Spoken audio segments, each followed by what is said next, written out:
Good morning everyone. दोस्तों आज है 2 सितंबर 2022 और हम लोग करने वाले हैं द हिंदू न्यूज़पेपर के एनालिसिस। मेरा नाम है जितेंद्र चौधरी और रोज की तरह फिर से आज हम लोग कुछ टॉपिक्स यहाँ पे लेके आए हैं। देखिए आज जो है टॉपिक थोड़ा मेंस के नेचर से ज्यादा है, इसलिए जो है थोड़ा सा हम लोग ऑब्जेक्टिव होने की बजाय सब्जेक्टिव चीजों पे ज्यादा फोकस करने वाले हैं। एक दो टॉपिक प्रीलिम्स के लिए है, जैसे वोस्तक वाला टॉपिक आपका प्रीलिम्स के लिए है, बाकी ये वाला टॉपिक आपका मेंस और प्रीलिम्स दोनों में कवर होता है। आईएमएफ ने फाइनली डिसाइड किया है कि वो श्रीलंका को कुछ बेनिफिट यहाँ पे देने वाला है, इसको हम लोग करेंगे।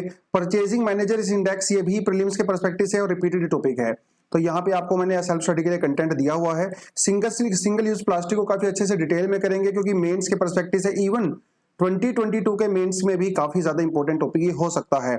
Civil servants and freedom of speech के बारे में थोड़ा सा बात करेंगे। मतलब पढ़ने का तो बहुत कुछ है, इंटरव्यू है ये, लेकिन कुछ कुछ खास चीजों के बारे में आपको बताऊंगा, तो इसको भी हम लोग मेंस के पर्सपेक्टिव से कवर करेंगे। और यहाँ से एक्चुअली हम एक मेंस के लिए क्वेश्चन भी लिख सकते हैं। सिंगल यूज प्लास्टिक में भी हम लोग जो है क्वेश्चन यहाँ से लिख सकते हैं। फिर आता है ग्लास सीलिंग वीवन एंड स्टेम, यहाँ पे भी हम लोग मेंस के लिए एक क्वेश्चन लिख सकते हैं। तो आज मेंस के पर्सपेक्टिव से टॉपिक थोड़े से ज्यादा हो जाते हैं, तो इसलिए थोड़ा सा हम लोग उसी पर्सपेक्टिव से यहाँ पे पढ़ने की कोशिश करेंगे। ठीक है जी, चलिए। लेकिन आगे बढ़ने से पहले दो चीजें आपको जो हमेशा बोलता हूं, एक तो आपने वीडियो को क्या करना है, लाइक करना है। ठीक है, लाइक करने के बाद आप आगे बढ़ेंगे और एनसीईआरटी का जो कोर्स हम लोगों ने लॉन्च किया है, जो हम लोग 6 to 12 एनसीईआरटी को अच्छे से कवर करेंगे 11 सितंबर से, मतलब सिर्फ 8 दिन बचे हैं, तभी डिले नहीं करना है। अगर आपने डिसीजन अभी तक नहीं लिया है तो ले लीजिए, ये लिंक आपको डिस्क्रिप्शन में मिलेगा, इसके ऊपर क्लिक करिए, एडमिशन लीजिए और मिलते हैं सीधा फिर हम लोग क्लास के अंदर। चलिए एक बार फ्रंट पे भी देख लेते हैं आज हंगामा क्या हो रहा है। जीएसटी रिवेन्यू भैया इंडिया का बढ़ रहा है। सरकार का ये कहना है कि भाई रिवेन्यू बढ़ने के पीछे एक ही रीजन है कि एक तो सरकार ने जो रिफॉर्म लिए हुए हैं वो उनका पॉजिटिव इंपैक्ट नजर आ रहा है, राइट। दूसरी बात यह है कि ज्यादा से ज्यादा लोग जो पहले जीएसटी के अंदर में नहीं थे वो जीएसटी के अंदर में आ रहे हैं। तीसरी बात इन्होंने ये कहा है कि भैया मैन्युफैक्चरिंग इंडिया में इंक्रीज हो रही है। तो दो तीन कारण उन्होंने बताए हैं जिसकी वजह से जीएसटी यहाँ पे ग्रोथ हो रही है। लेकिन जीएसटी के ग्रोथ होने का सबसे बड़ा रीजन ये है कि बहुत सारे गुड्स एंड सर्विसेज जो पहले नहीं थी जीएसटी के अंदर, उनको भी सरकार जीएसटी के अंदर लेके आई है। थोड़े समय पहले काफी क्रिटिसिज्म भी हो रहा था कि कई सारे फूड आइटम्स जैसे आटा, दाल, चावल वगैरह ये भी लोग ने गवर्नमेंट ने जीएसटी के अंदर ले आई है। तो कुछ भी रीजन यहाँ पे हो सकता है, इसके बारे में थोड़ा सा बात आप देख सकते हैं। इसको हम लोग छोड़ देते हैं फिलहाल, ये पॉलिटिकल सा न्यूज है, लेकिन कभी बाद में डिस्कशन करेंगे इसके बारे में। झारखंड लीडर्स गवर्नर से मिले हैं, कल हम लोगों ने थोड़ा सा डिस्कशन किया था, उसके बारे में बात कर सकते हैं कभी बाद में, अभी तो ज्यादा जरूरत नहीं है इसके बारे में। IMF to extend 2.9 billion to Sri Lanka. तो श्रीलंका के अंदर जो हालत चल रही है, उनका जो बैलेंस ऑफ पेमेंट क्राइसिस चल रहा है, बैलेंस ऑफ पेमेंट क्राइसिस आप समझते हो ना, कि जब कंट्री के पास फॉरेन एसेट्स नहीं होते हैं, जब उनके पास फॉरेन करेंसी नहीं होती है अपने इंपोर्ट के बिल को चुकाने के लिए, उसे कहते हैं बैलेंस ऑफ पेमेंट क्राइसिस। मतलब जब उसका फॉरेक्स खत्म हो जाता है, मतलब देने के लिए पैसे हैं नहीं, लेकिन भाई खाना पड़ेगा सामान तो इंपोर्ट तो करना ही पड़ेगा। तो श्रीलंका की हालत ऐसी हो गई है, जो हालत इंडिया की 1991 में थी वो हालत श्रीलंका की अभी है। तो आईएमएफ से जो है वो बेल आउट मांग रहे थे, अभी फाइनली आईएमएफ ने डिसाइड कर लिया है कि भाई वो इसको पैसा यहाँ पे दे सकते हैं श्रीलंका को। ठीक है, तो ये तो था थोड़ा सा इशू, काफी समय से डिमांड हो रही थी, दे सकते हैं कहा है मैंने। आईएमएफ ने पक्का डिसीजन नहीं लिया है, बातचीत चल रही है, क्योंकि आपको पता है कि आईएमएफ का जो भी पैसा आता है वो टर्म्स एंड कंडीशन के साथ आता है भैया, वो फ्री में नहीं आता है। टर्म्स एंड कंडीशन क्या होती हैं आपको सबसे अच्छे से पहले से पता है। टर्म्स एंड कंडीशन बहुत सारी हो सकती हैं, जैसे हमने यहाँ पे आपके लिए सेल्फ स्टडी के लिए डाल भी दिया है कि आप जो है टैक्सेस को कम करो, स्पेंडिंग को कम करो, इंटरेस्ट रेट को जो है आप बढ़ाइए, करेंसी को स्टेबलाइज करिए, प्राइवेटाइजेशन बढ़ाइए, है ना, फॉरेन कंपनी को इनवाइट करिए, फॉरेन डायरेक्ट इन्वेस्टमेंट बढ़ाइए, रेगुलेशन को कम करिए। ऐसी बहुत सारी चीजें जो है कंडीशन होती हैं आईएमएफ से लोन लेने के लिए, राइट। तो और आईएमएफ के बारे में थोड़ा सा हमें पता होना चाहिए। ब्रेटन वुड्स के अंदर जो इंस्टीट्यूशन है उसके अंदर में से वन ऑफ द इंस्टीट्यूशन है वो आईएमएफ आता है। जब हमारा सेकेंड वर्ल्ड वॉर हुआ था उसके बाद दुनिया भर में जो डिस्ट्रक्शन हुआ था, इकोनॉमी की हालत खराब हो गई थी, तो उस सब पर्सपेक्टिव से अमेरिका की लीडरशिप में ब्रेटन वुड्स कन्वेंशन हुआ था, ठीक है, 1944 के अंदर, जिसके अंदर एक तो हम लोगों ने बनाया था क्या, आईएमएफ बनाया था, एक हम लोगों ने क्या बनाया था, वर्ल्ड बैंक बनाया था, और क्या बनाया था आप मुझे कमेंट सेक्शन में बताओगे।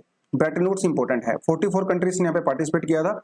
इसका बेसिक मुद्दा यह था कि भाई जो 1930 में ग्रेट डिप्रेशन आया था वो दोबारा से ना आए, और जो गरीब कंट्री हैं जिनके अंदर बैलेंस ऑफ पेमेंट क्राइसिस होता है उनको थोड़ा सा दूर किया जा सके, इकोनॉमी को मैनेज किया जा सके। तो कुछ कुछ चीजें थी एक चीज आपको और बता देता हूं मैं कि आईएमएफ का मेंबर बनने के लिए जरूरी है कि आप वर्ल्ड बैंक का मेंबर होना चाहिए। अगर आप वर्ल्ड बैंक के मेंबर हो नहीं हो तो आप आईएमएफ का मेंबर नहीं बन सकते। एक और इंपॉर्टेंट चीज आपको बताता हूं, आईएमएफ सिर्फ उन्हीं कंट्री को हेल्प करता है जो उसके मेंबर कंट्री हैं और दूसरों की हेल्प नहीं करता। जैसे मान लो आपने नेटफ्लिक्स का सब्सक्रिप्शन लिया है तो नेटफ्लिक्स का शोज भी वही लोग देखेंगे ना जिन्होंने सब्सक्रिप्शन किया है, दूसरे लोग थोड़ी ना देख सकते हैं, राइट? तो ऐसा ही होता है। तो आईएमएफ का आपको सब्सक्रिप्शन लेना पड़ता है एक फीस देके, उन्हीं की हेल्प करेंगे। और जो फाइनेंस मिनिस्टर होते हैं भाई वो एक्स ऑफिशियो गवर्नर होते हैं। बाकी हमारे जो आरबीआई के गवर्नर हैं वो अल्टरनेटिव गवर्नर होते हैं। बाई चांस फाइनेंस मिनिस्टर नहीं हो पाते या इनकी सरकार नहीं होती है, पावर में नहीं होते हैं, तो आरबीआई गवर्नर भी अल्टरनेटिव गवर्नर का काम वहां पे कर सकते हैं। इंडिया ने भी कई बार हेल्प लिया है। 1965 में पाकिस्तान के साथ वॉर हुआ था तब हम लोगों ने हेल्प लिया था। 1971 में भी हम लोगों ने 817 करोड़ रुपीस का उनसे लोन लिया था। फिर बाद में 1991 में कई बिलियन डॉलर हम लोगों ने लिया था। 1991 में जाके फिर इंडिया ने अपनी इकोनॉमी को ओपन किया, लिबरलाइजेशन रिफॉर्म वगैरह हुए। अब चीजें जो है बहुत बढ़िया से काम कर रही हैं। जहां पे इंडिया की कोटा की बात है तो इंडिया का 13 लार्जेस्ट कोटा होल्डिंग कंट्री है इस समय, जिसकी 2.44 शेयर होल्डिंग है आईएमएफ के अंदर। ये आपको पता होना चाहिए। सबसे बड़ा कंट्री तो अमेरिका है ऑफ कोर्स। तो कुछ एडवांटेज है आईएमएफ से पैसा लेने के, कुछ डिसएडवांटेजेस भी हैं। पैसा तो आपको पता ही है, कुछ एडवांटेज तो वही है कि भाई आपको पैसा मिल जाता है, आपका फिजिकल डेफिसिट प्रॉब्लम दूर हो जाती है, आपको टेक्निकल सपोर्ट मिलती है, आपको अच्छी खासी सपोर्ट मिलती है। नुकसान अलग वही है कि कुछ लोग कहते हैं कि भाई ये वेस्टर्न कंट्रीज के कठपुतली है, उसके इशारों पे काम करता है। वेस्टर्न कंट्री की जो कंपनीज हैं उनको बेनिफिट मिलता है, नियो लिबरल पॉलिसीज को सपोर्ट करता है ना? तो वही है प्राइवेटाइजेशन, वो सारी सारी चीजें। तो ये कुछ आप थोड़ा सा देख सकते हो। ये पुराना आर्टिकल है और पुराना ही ये कंटेंट है, नया नहीं है, आज नहीं बनाया मैंने। कुछ हफ्ते पहले हम लोगों ने किया था, मैंने वहीं से इसको कॉपी पेस्ट करके डाल दिया है। उस टाइम पे भी हम लोगों ने श्रीलंका वाला इशू ही किया था, तो एक तरह से आपका रिवीजन ही हो गया इस टॉपिक का। ठीक है, थोड़ा पढ़ोगे तो आपको अच्छा लगेगा, आसान सा आर्टिकल है।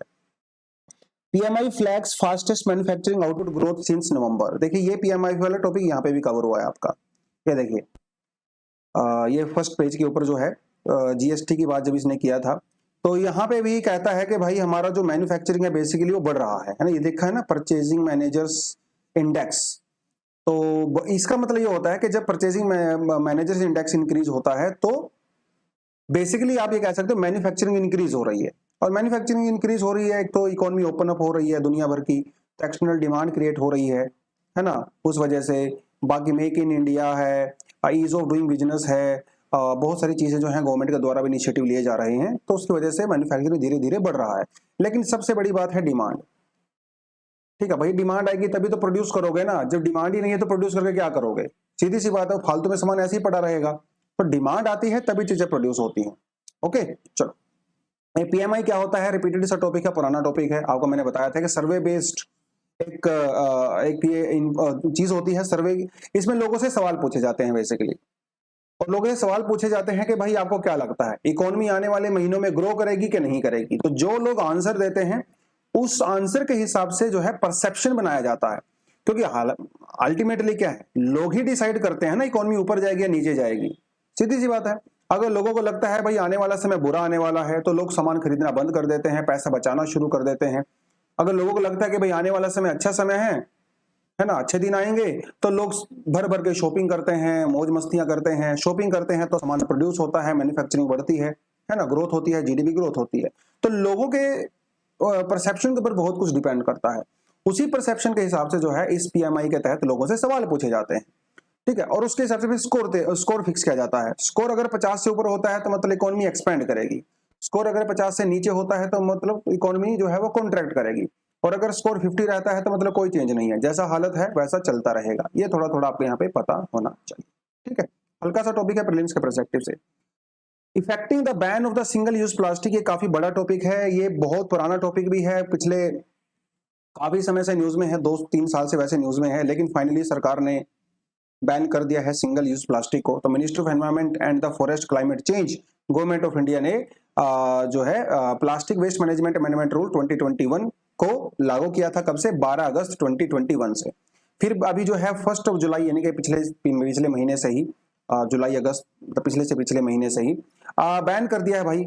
मैन्युफैक्चरिंग को, इंपोर्ट को, स्टॉकिंग को, मतलब आप जमाखोरी नहीं कर सकते हो, डिस्ट्रीब्यूशन सेल किसकी? सिंगल यूज प्लास्टिक के।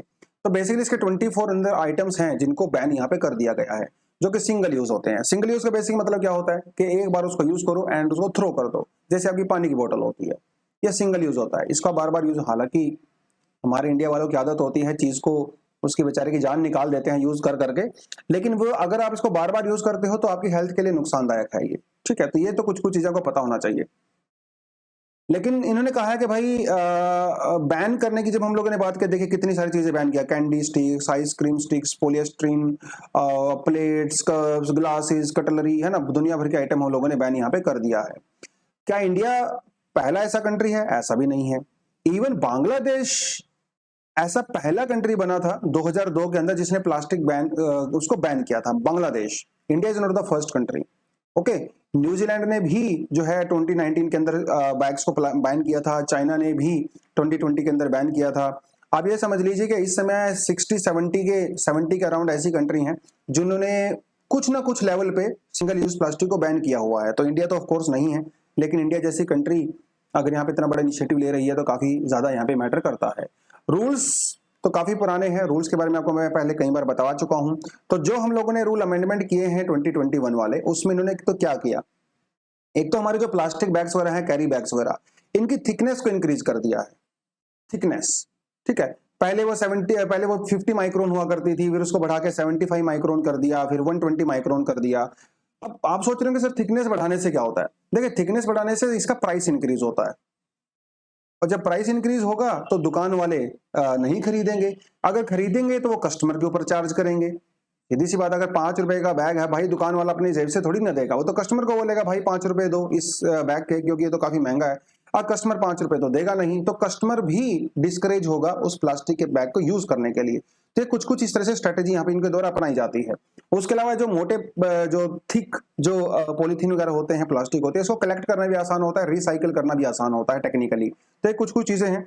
उसके अलावा इनका कहना है कि भाई जो अच्छा, इसके अंदर ना प्लास्टिक बोतल बैन नहीं की गई है, जो पीने के पानी की बोतल होती हैं उसको अभी फिलहाल बैन नहीं किया गया है। उसके अलावा बॉर्डर चेक पॉइंट्स यहाँ पे लगाए गए हैं, जब इंपोर्ट एक्सपोर्ट हम लोग करते हैं वहां पे चेक किया जाता है। सेंट्रल पोल्यूशन कंट्रोल बोर्ड है, जो स्टेट पोल्यूशन कंट्रोल बोर्ड है, उनकी रिस्पॉन्सिबिलिटी होती है इस सब चीजों को चेक करें। फिर हम लोगों ने एक एक्सटेंडेड प्रोड्यूसर रिस्पॉन्सिबिलिटी भी अपनाई है। जैसे अगर आप बात करें जैसे कोका कोला की बात करते हैं, ठीक है, तो कोका कोला बहुत सारा प्लास्टिक प्रोड्यूस करती है, तो कोका कोला की रिस्पॉन्सिबिलिटी है कि भाई उसको जो है उसको कलेक्ट करे, उसको रिसाइकिल करे, है ना, उसकी मैनेजमेंट करे। तो कंपनीज को हम लोगों ने रिस्पॉन्सिबिलिटी यहाँ पे दे दिया है। तो ये कुछ कुछ चीजें आपको यहाँ पे पता होना चाहिए। और हम लोगों ने अमेंडमेंट भी कर दिया है एनवायरमेंटल प्रोटेक्शन एक्ट को, जिसके तहत आपके ऊपर काफी ज्यादा पेनल्टी भी लगाई जा सकती है। अगर आपने वायलेशन किया, अगर आप पकड़े गए भाई, तो 5 लाख रुपए का और 1 लाख रुपए का फाइन है, 5 साल की आपको सजा हो सकती है। हालांकि अभी तो आपको पता ही है कि क्या हो रहा है, धड़ल्ले से बिक रहा है सब कुछ, क्योंकि जब तक लोग पार्टिसिपेट नहीं करेंगे ना, कोई भी कानून बनाने के कानून क्या है, तो कुछ लाइनें लिखी होती हैं पेपर के ऊपर, कानून तो यही होता है ना। हालांकि इंप्लीमेंट करने की बात आती है तो लोग जब तक इनिशिएटिव नहीं लेंगे तब तक आप किसी चीज को भी प्रॉपर इंप्लीमेंट नहीं कर पाते हो। तो चैलेंजेस तो बहुत सारे हैं, जो स्टेक होल्डर्स हैं उनको पार्टिसिपेट प्रॉपर तरीके से करना चाहिए, तो ये सबसे बड़ा चैलेंज यहाँ पे है। इससे पहले भी 25 इंडियन स्टेट्स कुछ ना कुछ लेवल पे प्लास्टिक को बैन कर चुके हैं, लेकिन आपको पता है बैन हुआ नहीं, क्योंकि लोग एक्चुअली, और जो अथॉरिटीज होती हैं, जो इंप्लीमेंटिंग अथॉरिटी होती है, एग्जीक्यूटिव होती हैं, वो प्रॉपर तरीके से काम नहीं करते हैं। लोकल लेवल अथॉरिटीज को तो पता ही नहीं है भाई क्या गाइडलाइंस हैं, कैसे काम करना है, तो वो सारी चीजें यहाँ पे होती रहती हैं। और ये सिंगल यूज प्लास्टिक में बहुत सारी चीजें ऐसी होती हैं जो कि ब्रांडेड नहीं होती हैं। अब मान लो कोका कोला, ये तो ब्रांड है ना, अब ब्रांड को तब आंसरेबल कर सकते हो, है ना, ब्रांड के ऊपर आप रेगुलेशन लगा सकते हो, आपको पता है भाई कहाँ पे मैन्युफैक्चरिंग हो रही है, आप जाके वहां पे रेड कर सकते हो, बैन कर सकते हो, बहुत चीजें कर सकते हो, फैक्ट्री को बंद कर सकते हो। लेकिन जैसे जो ईयरबड्स होते हैं, ठीक है, आप एक सिंपल सा एग्जांपल ले लीजिए, ये तो नॉन ब्रांडेड होते हैं ना भाई, तो इसको पता ही नहीं कहाँ प्रोड्यूस हो रहे हैं, कौन प्रोड्यूस कर रहा है, क्या रेगुलेशन है, तो बड़ा मुश्किल हो जाता है इस तरह की चीजों को बैन करना। बाद में घुमा फिरा के वही है, वे फॉरवर्ड में क्या है कि कंज्यूमर को सबसे पहले इन्फॉर्म करने की जरूरत है। बहुत बार कंज्यूमर को पता भी नहीं होता कि चीज बैन है, इसका क्या नुकसान है। तो एडवर्टीजमेंट वगैरह के थ्रू, न्यूज़पेपर के थ्रू, टीवी के थ्रू, सेलिब्रिटीज के थ्रू लोगों को जागरूक किया जाना चाहिए कि सिंगल यूज प्लास्टिक कितनी ज्यादा खतरनाक होती है आपकी हेल्थ के लिए, एनवायरमेंट के लिए। वो समझेंगे तो थोड़ा बहुत अवेयरनेस आएगा। और उसके अलावा बहुत बड़ी प्रॉब्लम ये भी है कि प्लास्टिक हमारी जिंदगी का इतना अटूट हिस्सा बन चुकी है कि प्लास्टिक का कुछ अल्टरनेटिव हमें नजर नहीं आता है। तो जब तक अल्टरनेटिव नहीं हम लोग करेंगे जो एनवायरमेंटल फ्रेंडली होगा, तब तक भैया प्लास्टिक को आप नहीं रोक सकते। तो सस्टेनेबल अल्टरनेटिव आपको बनाना जरूरी है, उसके लिए रिसर्च एंड डेवलपमेंट की रिक्वायरमेंट है। ठीक है। दूसरी बात इन्होंने कहा कि भाई अकेली गवर्नमेंट कुछ नहीं कर सकती, इंडस्ट्रीज को, ब्रांड्स को, मैन्युफैक्चरर्स को और सबसे इंपॉर्टेंट जो है कंज्यूमर को सामने आना पड़ेगा। तो जब तक कंज्यूमर यूज करता रहेगा, कंपनी वाले तो बनाते रहेंगे भाई, उनको तो प्रॉफिट चाहिए। अल्टीमेटली सोसाइटी किसकी है, एनवायरमेंट किसका है, देश किसका है, मिट्टी किसकी है, हवा किसकी है, जनता की है ना, पीपल है। तो पीपल जब तक जिम्मेदारी नहीं समझेंगे तब तक ऐसा कुछ हो नहीं सकता। तो ग्रीन ऑल्टरनेटिव आप बना सकते हो। ठीक है, आप लेके आइए, कुछ जूट का लेके आ सकते हो, कुछ और है ना एनवायरमेंटल फ्रेंडली चीजें आप लेके आ सकते हो। तो ये कुछ चीजें इन्होंने यहाँ पे कही हैं। तो इनका ये कहना है कि भाई कंक्लूजन में यही कहा इन्होंने कि ये टोटल बैन किया जाना ठीक है एक इनिशिएटिव के तौर पे, लेकिन ये फिजिबल तभी होगा जब लोग सामने आएंगे, और ये फिजिबल तभी होगा जब तक जो है कुछ ऑल्टरनेटिव हम लोग नहीं लेके आएंगे। तो प्लास्टिक बैन एक काफी इंपॉर्टेंट हमारे लिए टॉपिक हो सकता है। यहाँ से मेंस के लिए आप क्वेश्चन लिख सकते हो, what is single use plastic and what is the concern associated with it, how it can be successful faced in the country. 150 words में आप इस 250 वर्ड में इसको लिख सकते हो। ये 2019 का प्रीलिम्स का क्वेश्चन है जो पूछा गया था यहीं से। Why is there a great concern about the microbeads that are released into atmosphere. तो ये 4 ऑप्शन यहाँ पे दिए हुए हैं, कमेंट सेक्शन में जाओगे तो आपने आंसर मुझे बता देना है। इससे पहले जो सैटरडे को जो क्वेश्चन हम लोगों ने पूछे थे, दोबारा से उनको भी रिपीट कर रहे हैं क्योंकि संडे को मैं एनालिसिस लेता नहीं हूं। तो सैटरडे वाले क्वेश्चंस जो यहाँ पे दिए हुए हैं कमेंट सेक्शन में इसका आंसर करें, और कल आपके इसका आंसर मैं आपको आगे बताने वाला हूं। चलिए जी दोस्तों, अगला हमारे पास जो टॉपिक आता है, कहता है भाई can civil servants express their views on law. मतलब जो सिविल सर्वेंट्स होते हैं, सिविल सर्वेंट का मतलब आप आईएएस आईपीएस ऑफिसर ही नहीं होता, यहाँ पे सिविल सर्वेंट का मतलब यह है कि जो कि सरकारी मुलाजिम होते हैं, बेसिकली जो सरकारी नौकरी कर रहे होते हैं, क्या वो फ्रीली अपने फ्रीडम ऑफ एक्सप्रेशन का यूज कर सकते हैं कि नहीं कर सकते हैं, क्या वो गवर्नमेंट को क्रिटिसाइज कर सकते हैं कि नहीं कर सकते हैं। तो उसके बारे में ही जो है ये पूरे का पूरा आर्टिकल है। हालांकि ये जो पूरा आर्टिकल है ना, वो एक इंटरव्यू की फॉर्म में है।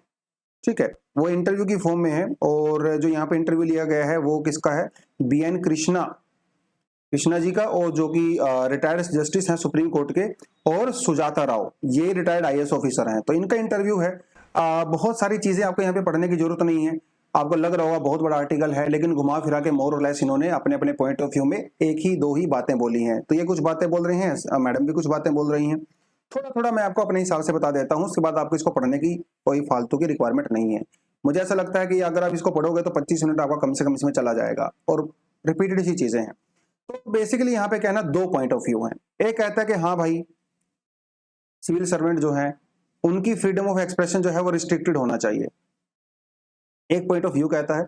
दूसरा पॉइंट ऑफ व्यू कहता है कि नहीं, जैसे आम इंसान होता है, आम आदमी होता है, वो भी अपने व्यूज को पूरी तरह से एक्सप्रेस कर सकते हैं, क्योंकि वो भी देश का पार्ट है, वो भी सिटीजन है, तो एज अ सिटीजन होने के नाते वो कर सकते हैं। अब इसमें जो है दोनों चीजों का अपनी अपनी साइड हो सकती है। आप ये समझ लीजिए एक छोटे से एग्जाम्पल से कि मान लो आपके घर में कोई मेड है, ठीक है, आपके घर में काम करने आती है, तो आप उसको सैलरी देते हो, तो वो आपके घर के रूल्स एंड रेगुलेशन के हिसाब से थोड़ा बहुत काम करती होगी। आप ये समझ लीजिए कि आपके घर में अगर कोई चीज खराब हो रही है, अब मेड को सब कुछ पता होता है, आपके घर की कमजोरियां, स्ट्रेंथ, कहाँ क्या चीज रखी हुई है, किसके बीच में क्या झगड़ा चल रहा है, सब पता होता है मेड को। अगर वो ये मेड यही चीज जाके कल को पूरी दुनिया में बता दे कि वहां पे इनके घर के अंदर ये चीजें हो रही हैं, या फिर आपके पड़ोसी को जाके बता दे, या किसी को जाके बता दे, राइट, तो आपको क्या लगता है, क्या मेड का फ्रीडम ऑफ एक्सप्रेशन कंट्रोल होना चाहिए क्योंकि वो आपके यहाँ पे काम करती है, तो आपके घर की मर्यादा, आपके घर की डिग्निटी और आपके घर के सीक्रेट्स को रखे, या फिर उसका फ्रीडम ऑफ एक्सप्रेशन है भैया वो जहां मर्जी जाके बताए। देखिए अगर वो बताएगी तो क्या आपको उसके ऊपर एक्शन लेना चाहिए कि नहीं लेना चाहिए, अब ये सवाल जो आप अपने आप से पूछ सकते हो।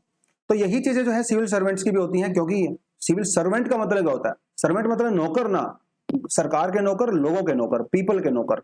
तो ये भी इसी तरह का है कि क्या जो नौकर होते हैं गवर्नमेंट के, जो सरकारी मुलाजिम होते हैं, क्या वो क्रिटिसाइज कर सकते हैं गवर्नमेंट की पॉलिसी को अगर वो उससे खुश नहीं है, तो ये बहुत बड़ा सवाल है। ब्रिटिशर्स के टाइम में रूल बनाया गया था जिसमें कहा गया था कि नहीं, क्योंकि ब्रिटिशर्स नहीं चाहते थे ना कि उनके ऑफिसर जो है वो ब्रिटिशर्स की बुराई करें, सीधी सी बात है, ब्रिटिशर्स को तो पूरा काम ही यही था। तो वही रूल अभी भी हमारे यहाँ पे चल रहे हैं। तो सिविल सर्विसेज में बहुत ज्यादा रिफॉर्म यहाँ पे हुए हैं नहीं, तो वो रूल यही कहते हैं कि हमारे यहाँ पे जो सिविल सर्वेंट्स हैं उनका जो है फ्रीडम ऑफ एक्सप्रेशन जो है आप करटेल कर सकते हो on the basis of some rules. ठीक है, जैसे जो है वही जो फ्रीडम ऑफ एक्सप्रेशन वाले होते हैं और कुछ रिस्ट्रिक्शन लगा सकते हो, sovereignty, international relationship, health, mortality, public order वगैरह आप प्रिवेंट कर सकते हो, ऐसा सरकार कहती है। और ये न्यूज में क्यों है? न्यूज में इसीलिए है क्योंकि अभी आपको पता है कि बिल्किस बानो के जो रेपिस्ट थे उनको छोड़ दिया गया है गवर्नमेंट ऑफ गुजरात के द्वारा। 2002 के दंगों में उनका रेप कर दिया गया, उनके कई सारे फैमिली मेंबर्स को मार दिया गया, उनके 3-4 साल की बच्ची थी और उसको भी मार दिया गया। और इवन ये जब पेट से थी, 4-5 महीने की पेट से थी, प्रेग्नेंट थी, तब इनके साथ जो है बार बार रेप किए गए। बहुत ही हीनियस क्राइम हुआ। अब उनको छोड़ दिया है तो पूरे देश में एक बड़ा ही अजीब सा माहौल बन गया है। तो एक आईएएस ऑफिसर हैं सुब्रवाल जी, तेलंगाना से बिलोंग करती हैं, जिन्होंने ट्वीट करके गवर्नमेंट के खिलाफ काफी कुछ बोला, उसके लिए जो है ये न्यूज में है। तो हमारे पास एक central civil services conduct rule 64 है 1964, जो ये कहता है कि जो सिविल सर्वेंट होते हैं वो अपने कंडक्ट को किस तरह से करना चाहिए। तो इसके ऊपर कुछ रिस्ट्रिक्शंस लगा दी गई है। तो पूरा डिबेट इसी बात में घूमता है कि क्या उनको एक्सप्रेस करना चाहिए कि नहीं करना चाहिए। तो दोनों स्कूल ऑफ थॉट यहाँ पे हैं। अब यहाँ पे दो इंपॉर्टेंट जजमेंट हैं। पहले तो रूल पता होना चाहिए कि रूल 5 क्या कहता है। तो रूल 5(1) और रूल 5(4) क्या कहता है?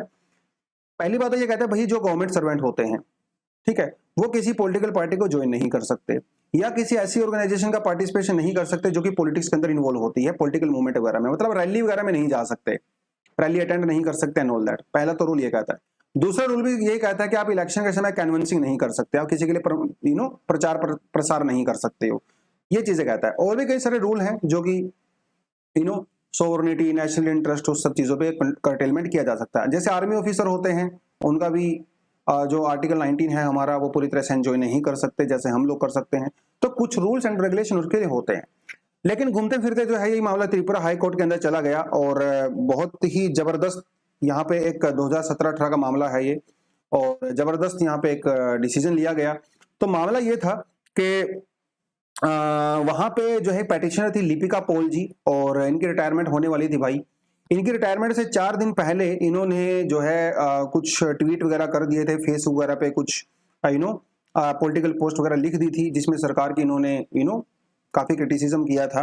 तो उसके चक्कर में भाई इनको जो है इनकी जो है पोस्ट ये चली गई सिर्फ रिटायरमेंट से 4 दिन पहले। तो इन्होंने त्रिपुरा हाई कोर्ट के अंदर केस डाल दिया। तो त्रिपुरा हाई कोर्ट के अंदर जो अखिलेश कुरैशी जो थे, अखिल कुरैशी, अब इन्होंने जजमेंट दिया कि भाई जो गवर्नमेंट सर्वेंट होते हैं वो भी, उनका भी फंडामेंटल राइट होता है, राइट टू फ्री स्पीच, तो आप उसको कर्टेल नहीं कर सकते हो, ऐसा उन्होंने कहा था। ठीक है, तो एक तो रूल ये हो गया। दूसरा, केरला हाई कोर्ट के अंदर भी केस गया 2018 के अंदर, वहां पे भी किसी को सस्पेंड कर दिया गया था क्योंकि उन्होंने वहां के चीफ मिनिस्टर को काफी ज्यादा क्रिटिसाइज किया गया था। तो बेसिकली वो कंडक्टर थे KRTC के अंदर, ठीक है, ट्रांसपोर्ट वगैरह के अंदर वो कंडक्टर थे। तो उन्होंने जब उनके खिलाफ व्हाट्सएप वगैरह पे कुछ फॉरवर्ड किया तो गड़बड़ हो गई। आप समझ लीजिए कि मान लो आप कोई गवर्नमेंट जॉब करते हो, आप अपने किसी व्हाट्सएप ग्रुप पे सरकार के खिलाफ कुछ बोलते हो तो सरकार आपके खिलाफ डिसिप्लिनरी एक्शन ले लेगी और आपको सस्पेंड कर देगी। तो ये चले गए केरला हाई कोर्ट के अंदर। केरला हाई कोर्ट ने भी यही कहा कि भाई ये डेमोक्रेसी है, ये कोई डिक्टेटरशिप थोड़ी ना है, समझ रहे हो। और डेमोक्रेसी में हर किसी का अधिकार है कि वो अपने पॉइंट ऑफ व्यू रख सकता है और है ना, सरकार को क्रिटिसाइज कर सकता है। आप देश को क्रिटिसाइज थोड़ी ना कर रहे हो, आप सरकार को कर रहे हो। सरकार is different, nation is different. सरकारें तो आती जाती रहती हैं, देश तो परमानेंट होता है। तो सरकार की किसी पॉलिसी को अगर आपको अच्छा नहीं लगता, आप पब्लिक इंस्टीट्यूशन का पार्ट होते हुए भी हेल्दी क्रिटिसिज्म कर सकते हो, कोई दिक्कत नहीं है। ठीक है, हेल्दी क्रिटिसिज्म करिए, उसमें कोई दिक्कत नहीं है। तो दो हमारे पास वर्डिक्ट है, केरला हाई कोर्ट का, त्रिपुरा हाई कोर्ट का। लेकिन फिर भी सरकार जो है, आपको पता ही है ना, अगर कोई बड़ा ऑफिसर सरकार के खिलाफ कुछ बोलता है तो उसके ऊपर ईडी की रेड हो जाती है, सीबीआई की रेड हो जाती है, कहीं ना कहीं बहाने से सरकार बदला ले ही लेती है।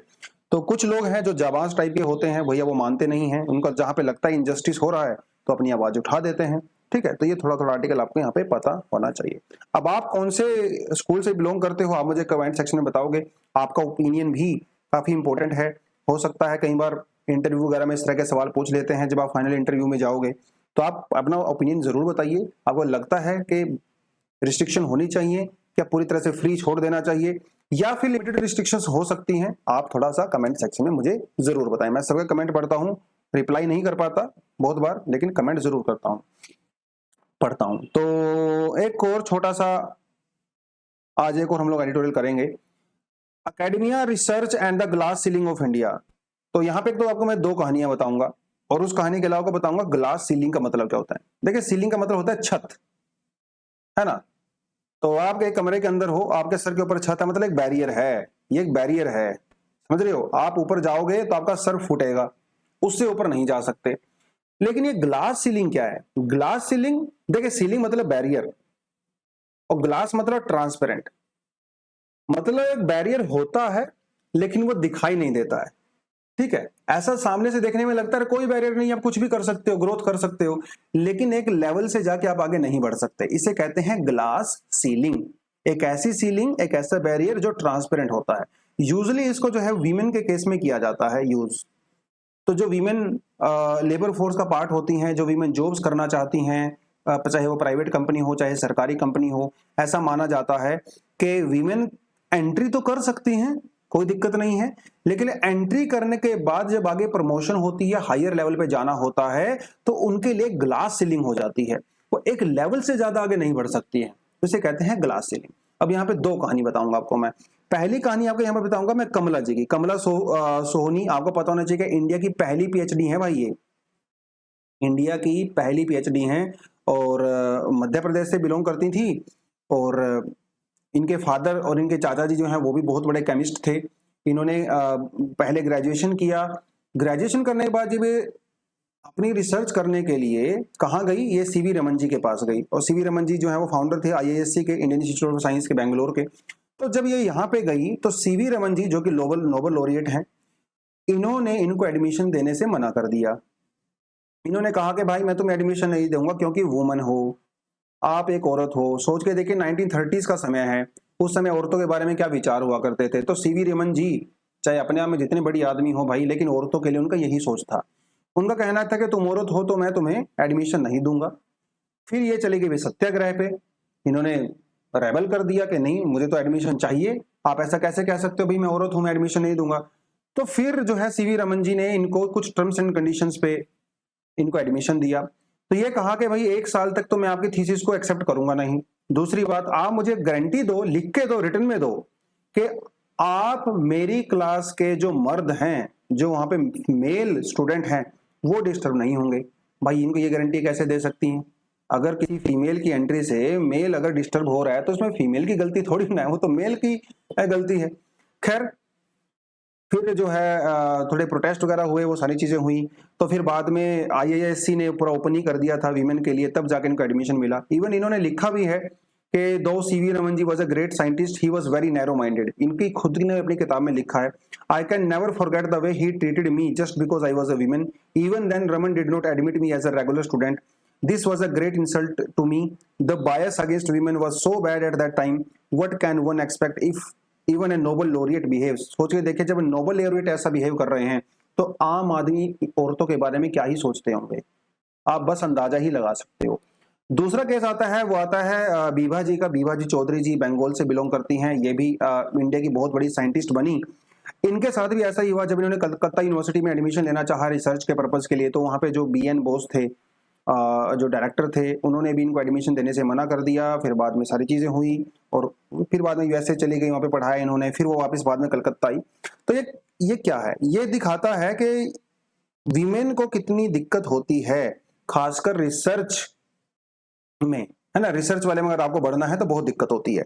तो यही कुछ चीजें जो है आपको मैंने यहाँ पे बताया। इवन 2018 के अंदर, भाई वो तो 1930s की बात कर रहा हूँ, 2018 में भी जो सर्न की हम लोग बात करते हैं स्विट्जरलैंड के अंदर, वहां पे एक प्रोफेसर थे और जोश जोश में उन्होंने कह दिया कि physics was invented and built by man.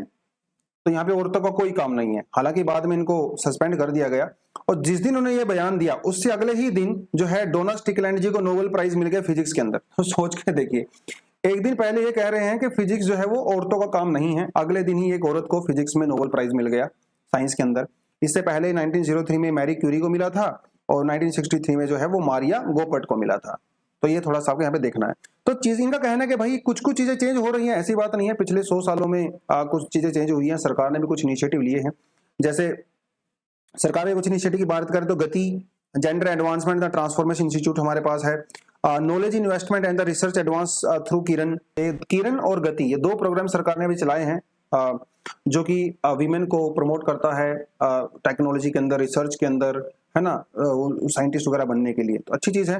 कई सारी यूनिवर्सिटी इंस्टीट्यूशन ने क्रैचे भी चला रखा है। क्रैच मतलब जो छोटे बच्चे होते हैं, तो आप वहाँ पे बच्चों को छोड़ सकते हो। आंगनवाड़ी टाइप का होता है, बेसिकली प्ले स्कूल टाइप का होता है, तो आप रिसर्च वर्क अपना कर सकते हो। तो अच्छी है, इनका रिसर्च अच्छा निकला है। तो स्टेम की अगर हम लोग बात करें तो यूनेस्को का ये कहना है कि इंडिया में सिर्फ 14% ही फीमेल रिसर्चर हैं। जापान के अंदर भी कोई बहुत बड़ी खास बात नहीं है। जापान के बारे में हम लोगों ने पढ़ा भी था कुछ दिन पहले, है ना, जापान में किस तरह से वीमेन के साथ डिस्क्रिमिनेशन होता है। जापान में भी सिर्फ 16% ही फीमेल रिसर्चर हैं। नेदरलैंड में 26 है, यूनाइटेड स्टेट में 27 है, यूके में 39 है। थोड़ा आगे बढ़ते हैं। साउथ अफ्रीका और इजिप्ट के अंदर 45% फीमेल रिसर्चर्स होती हैं और क्यूबा के अंदर 49% है। थोड़ा और आगे बढ़ते हैं। ट्यूनीशिया और अफ्रीका में 55%, अर्जेंटीना में 53% और न्यूजीलैंड में 52%। थोड़ा सोच के देखिए। लेकिन जब हम लोग ग्रेजुएशन की बात करते हैं, इंडिया में 43% वीमेन ऐसी होती हैं जो साइंस स्ट्रीम को ऑप्ट करती हैं, मतलब काफी अच्छा है।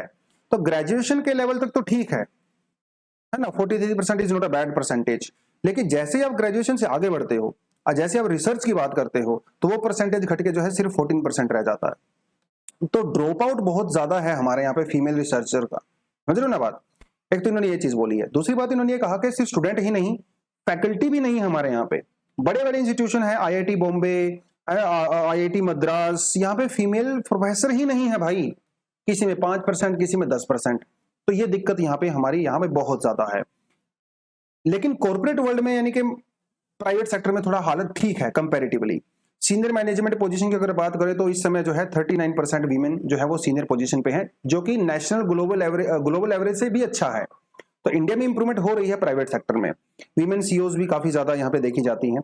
और एक जो है डिलोटे करके जो है एक बड़ी रिसर्च इंस्टीट्यूशन है, इसका कहना है कि अगर यही हालत रहा है इंडिया में 2045 तक, जो है वीमेन और मेल और फीमेल का जो परसेंटेज है कॉर्पोरेट वर्ल्ड के अंदर मैनेजमेंट पोजीशन पे वो बराबर हो जाएगा, which is such a good sign. ठीक है। लेकिन बात यह है कि भैया सरकारी में क्यों नहीं हो पाता है, प्राइवेट में क्यों हो गया। देखिए प्राइवेट में जो है मेन फोकस किसके ऊपर होता है, मेरिट और कॉम्पिटेंस, है ना। मेन फोकस किसके होता है, प्रॉफिट। और यहाँ पे वीमेन किसी तरह से भी कम नहीं है। वीमेन मेरिट में किसी तरह से मर्दों से कम नहीं है, कॉम्पिटेंस में कम नहीं है, और रिजल्ट ओरिएंटेशन में भी किसी तरह से कम नहीं है। तो प्राइवेट सेक्टर तो इसलिए प्रेफर करता है, सरकारी में वो चीजें नहीं हो पाई। इवन प्राइवेट सेक्टर में जो है वीमेन को एंकरेज करने के लिए जो है स्टेप्स काफी पहले ले लिए गए थे, 1990s में ही ले लिए गए थे। फ्लेक्सिबल वर्क आवर्स, है ना, आप जैसे आप अगर आपकी शादी है, आप प्रेग्नेंट हो गई हो, तो उसके बाद भी आप रीजॉइन कर सकती हो प्राइवेट कंपनी को। उसका बेनिफिट आज हमें मिल रहा है। तो आज सरकार ने जो ये प्रोग्राम चलाए हैं गति और किरण, आने वाले 15-20 सालों में डेफिनेटली इसका इंपैक्ट हमें देखने को मिलेगा। एंड लेट्स होप कि हमें इसका इंपैक्ट जो है वो देखने को मिले। तो ये जो है कुछ चीजें डेफिनेटली आप यहाँ पे कर सकते हो। ठीक है।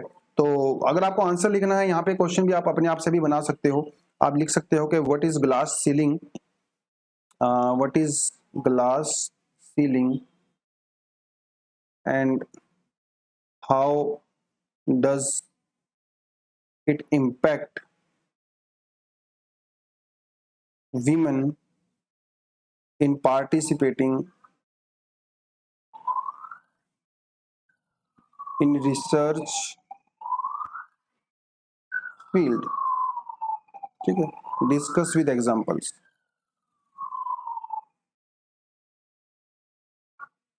ठीक है, तो आप इसको 150 वर्ड्स में जो है लिख सकते हो। तो यही था दोस्तों आज के लिए। Thank you very much, all the best, जय हिंद।